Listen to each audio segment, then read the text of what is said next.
Hey everybody, Jake here from Bearded Gear, and I'm ready to do my first impressions on the Cutlery Shoppe exclusive Wharncliffe PM2. This one is the newest exclusive Spyderco Paramilitary 2 that exists. I'm sure it won't be long until the next one comes out, but this is one of just a couple of different blade shapes that have ever been available on the PM2. So I realized in my unboxing, I said it was the Tanto that was first, and then it was this one. I was wrong. I had completely forgotten about Blade Ops. I have a root beer while I do this, by the way. I'll say it's for Thomas More. Blade Ops did the Emerson Wave PM2, which I didn't get. Not that I didn't understand. I didn't purchase one. I also kind of don't really. I understand it. Emerson Waves are a lot of fun for some people, and some people it's their favorite deployment method. I've never really been that into them. But that one was interesting because it was a different blade shape, had a saber grind, and then obviously had the wave on it. So then next would have been the Blade HQ Tanto, which they did first in S30V, and then they just recently did another run of those, but this time in their JG10 and M4. And the M4 I love. JG10 personally, not my thing at all. I don't like it. But that being said, this is the third blade shape that has come out that is atypical or new compared to the typical blade shape on the PM2. So, like I said, this one's from Cutlery Shoppe. I'm going to go ahead and link to Cutlery Shoppe down below. Jeff over at Cutlery Shoppe has become a friend. He's a really cool guy. This knife, however, I did purchase. This wasn't sent to me for review or anything, but I just love Cutlery Shoppe, so I'm going to link to them down below. At this point, these are all sold out. There's none of these left. But knowing Cutlery Shoppe, I haven't talked to Jeff about this, so this isn't like insider info or anything.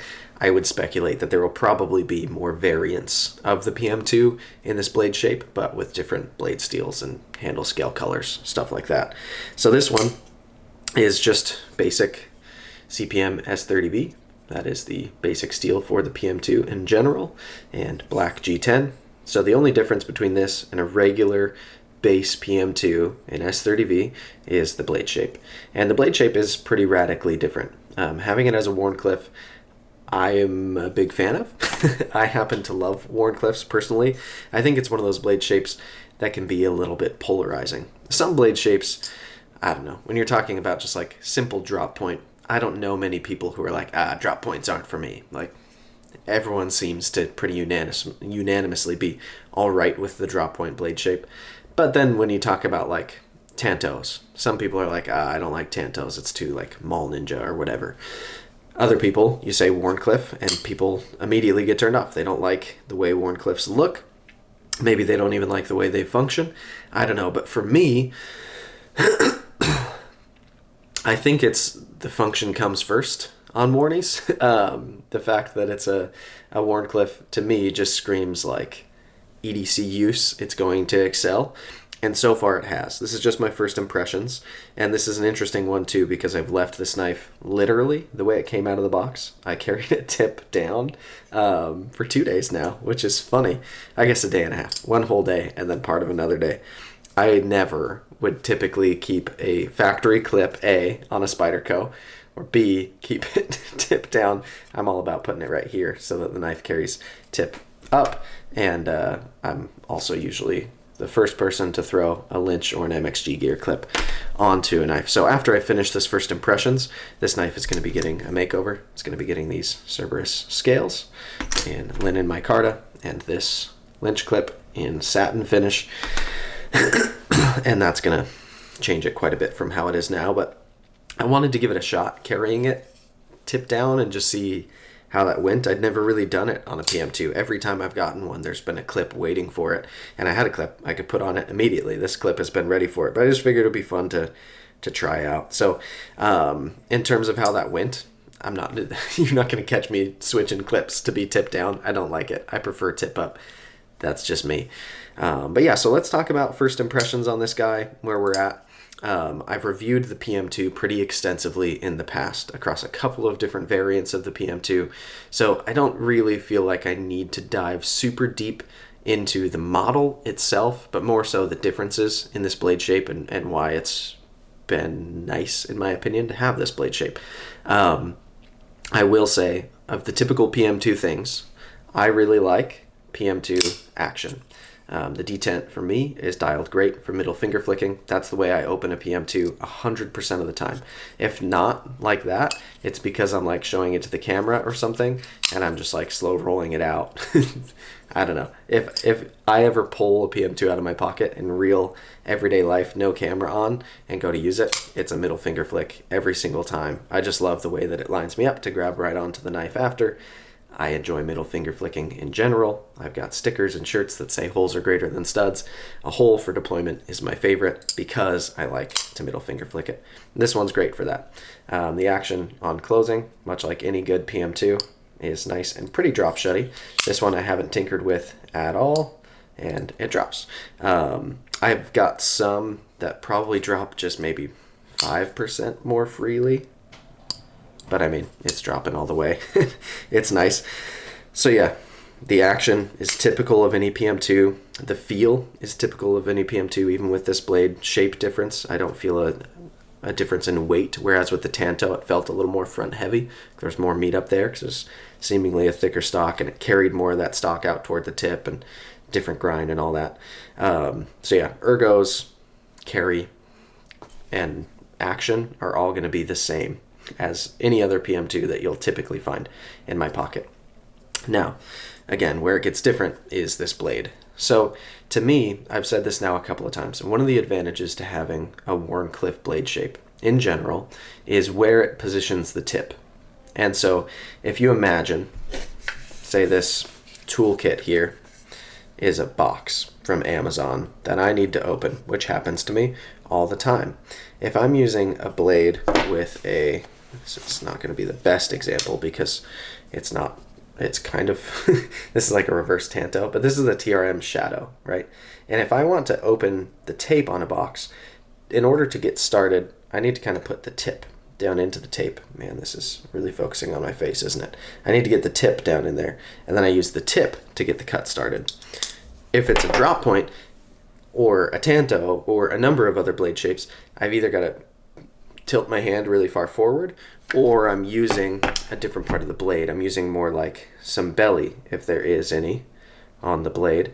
Or if it's a Tanto, I might be using that kind of secondary tip, the one that's down here, instead of, wow, this is, this is making it difficult, the one that's down here instead of the one that's up here. So like, if there's a Tanto, you've kind of got a secondary point. So you can kind of use that sometimes, but on a blade like this, you're using the tip, right? And this one happens to even come down. It clips down like a reverse Tanto there almost, but I hope you get what I'm saying. When the tip is positioned higher, you have to tilt your wrist more to get that tip into the spot where that's going to be what contacts whatever you're trying to cut first.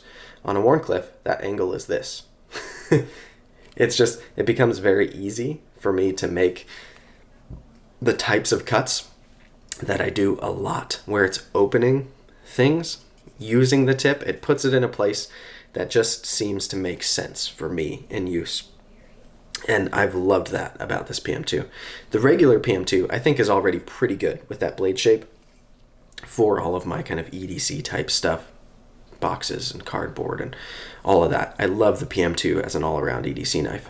But I think this, to me, just seems to fit a little bit better as like a more like around the house EDC, when I'm literally just opening mail and packages and stuff and like opening Barbies for my daughter.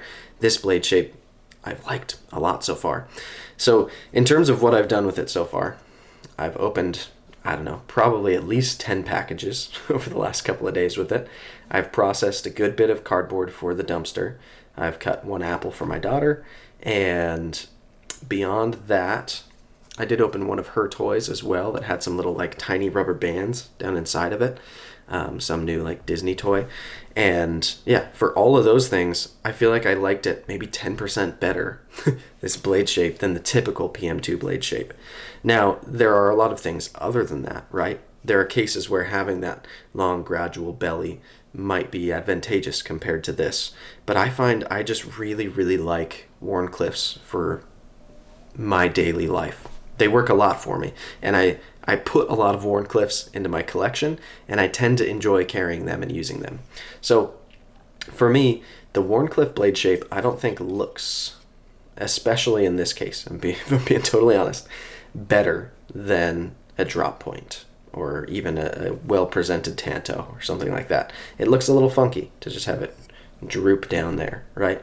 But it's one of those things where because I know how much I like using the thing, it becomes more attractive to me. Like, I see its beauty in a different way. Maybe that's the way to put it. I'm drawn to Wharncliffes in general, and I start looking for them in the sea of knives that are available because I like the way they perform for me. So it's become like attractive because it's what I look for, not because it's what I think classically looks beautiful on a knife, if that makes any sense at all. But yeah, I think as Wharncliffes go, this one looks pretty good. I don't hate it. I do think the regular PM2 blade shape looks a little bit more attractive. I think the Tanto PM2 looks really cool, but when I tried using the Tanto, I felt like it performed worse than a regular PM2 for me and the way I use my knives. I can see why some people would want a more robust blade on their PM2, and for them that might make sense, but to me the PM2 is a slicey knife. I'm not carrying it because I need it to be ultra robust. If I want a robust Spyderco, I reach for the Shaman instead of the PM2. That's a thicker blade geometry and profile, and it's a little bit beefier, and that's what I would reach for, right? So this kind of takes all of the advantages of the thinness and the sliciness of the regular PM2 and just pairs it with a tip that I like the positioning on better and a perfectly straight edge, which I find I like for, again, a lot of my types of cutting, not everything, but a lot of them, because I just feel like it's really predictable and I know right where everything is, especially when I'm choked up on this knife. The indexing of this blade just feels really good as a tool. As a cutting instrument, it's really great. So that's probably a lot of words about how much I like Wharncliffes. But yeah, this one, it's impressing me lately. I'm liking it so far. I'll be doing a full review eventually. By the time you see this in the full review, it will have undergone this transformation. So it will no longer look like this, which is how it looked coming out of the box. This will be the last time that this knife is stock and tipped down. But that's okay. I'm looking forward to transforming it a little bit, making it my own, and then I'll be carrying it even more and using it even more and probably enjoying it even more. And then after at least a week, it'll probably be more than that because of how many things I'm in the process of reviewing right now. I'll be doing my full review on it, and yeah, we'll revisit it then. But first impressions are really strong on this knife. I like it a lot. I've also noticed that a lot of people, when they first saw that this knife was coming, were a little bit harsh about it. Not saying it has to be for everybody, but I've noticed a little bit of a trend that a lot of the people who were like, I don't want that one, I'll pass on it, once they start seeing a bunch of photos of it out in the wild, in everyday people's hands, and it's not just the stock photos that are used for the launch, it starts to look better and better. And when you see this with, I've already seen it with some really cool scale swaps and hardware swaps and all kinds of cool stuff, it's like, dressing it up is going to make every knife look cooler. And yeah, I'm excited to see the transformation on this one, but I think it's funny that I've gotten a number of comments already like, oh, I'm kind of bummed that I passed on that because now that everyone has one, and you can't get another one, at least for a while, we'll see. Yeah, the FOMO can tend to kick in a little bit. Anyway, thanks for listening to me ramble and go on and on about Wharncliffes and why I like them. But this has been my first impressions of the Cutlery Shoppe exclusive Wharncliffe PM2. Thanks, guys. See you on the next one.